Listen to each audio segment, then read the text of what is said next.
Ce qui est extraordinaire, c'est que depuis une quinzaine d'années, ces femmes décembristes sont de plus en plus des mythes.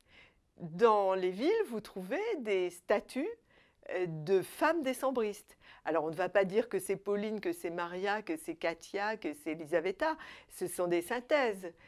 Mais c'est un monument à la gloire décembriste. Moi j'en ai vu 3, 4.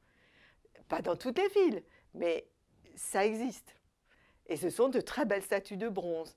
Vous trouvez aussi, par exemple à Chita, des magnets qui représentent le mariage de Pauline et d'Annenkov dans la petite église de Chita. Le miracle des décembristes, c'est qu'ils sont devenus un mythe dès 1830, on va dire, un mythe romantique, connu d'ailleurs en Europe de l'Ouest, des gens comme Vigny par exemple, ou l'historien Michelet, ou des intellectuels anglais les ont connus, en tout cas dans leur légende. Dumas en a fait un roman avec Pauline, sans la connaître, en 1841. Mais dans les années 1860, où commence à germer l'esprit révolutionnaire avec des anarchistes, des attentats, etc., ils sont toujours un mythe. En 1917, quand Lénine prend le pouvoir, il se réfère très explicitement aux décembristes. Il les définit comme les hirondelles qui ont annoncé le printemps révolutionnaire. Pauline et Annenkov font partie à part entière du groupe héroïque.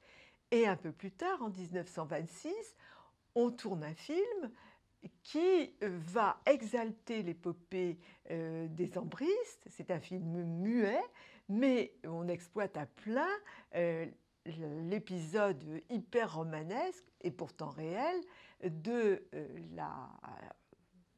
l'idylle et du mariage de Pauline et d'Annenkov. Le romantisme de ce couple improbable d'une Française et d'un grand aristocrate russe. Sous Staline, il y a des persécutions morbides et funéraires contre les tombes des aristocrates russes. Normalement, Pauline et Annenkov, qui sont inhumés dans un cimetière autour d'un monastère, ne devraient pas échapper à la règle. On épargne les restes des deux ex-amants romantiques. Et il y a une sorte de culte aussi qui s'organise dans le nouveau cimetière où leurs restes sont transférés.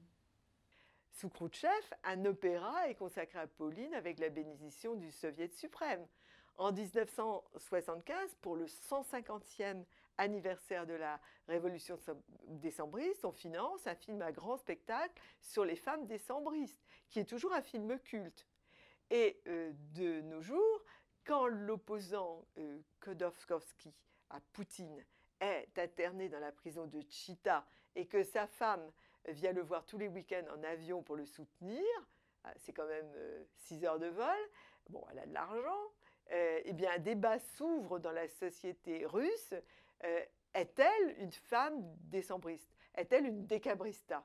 Et l'idéal de la décabrista, c'est la femme qui est fidèle, qui va se dévouer à son mari et vraiment se sacrifier à lui s'il se trouve dans une situation où il est en danger.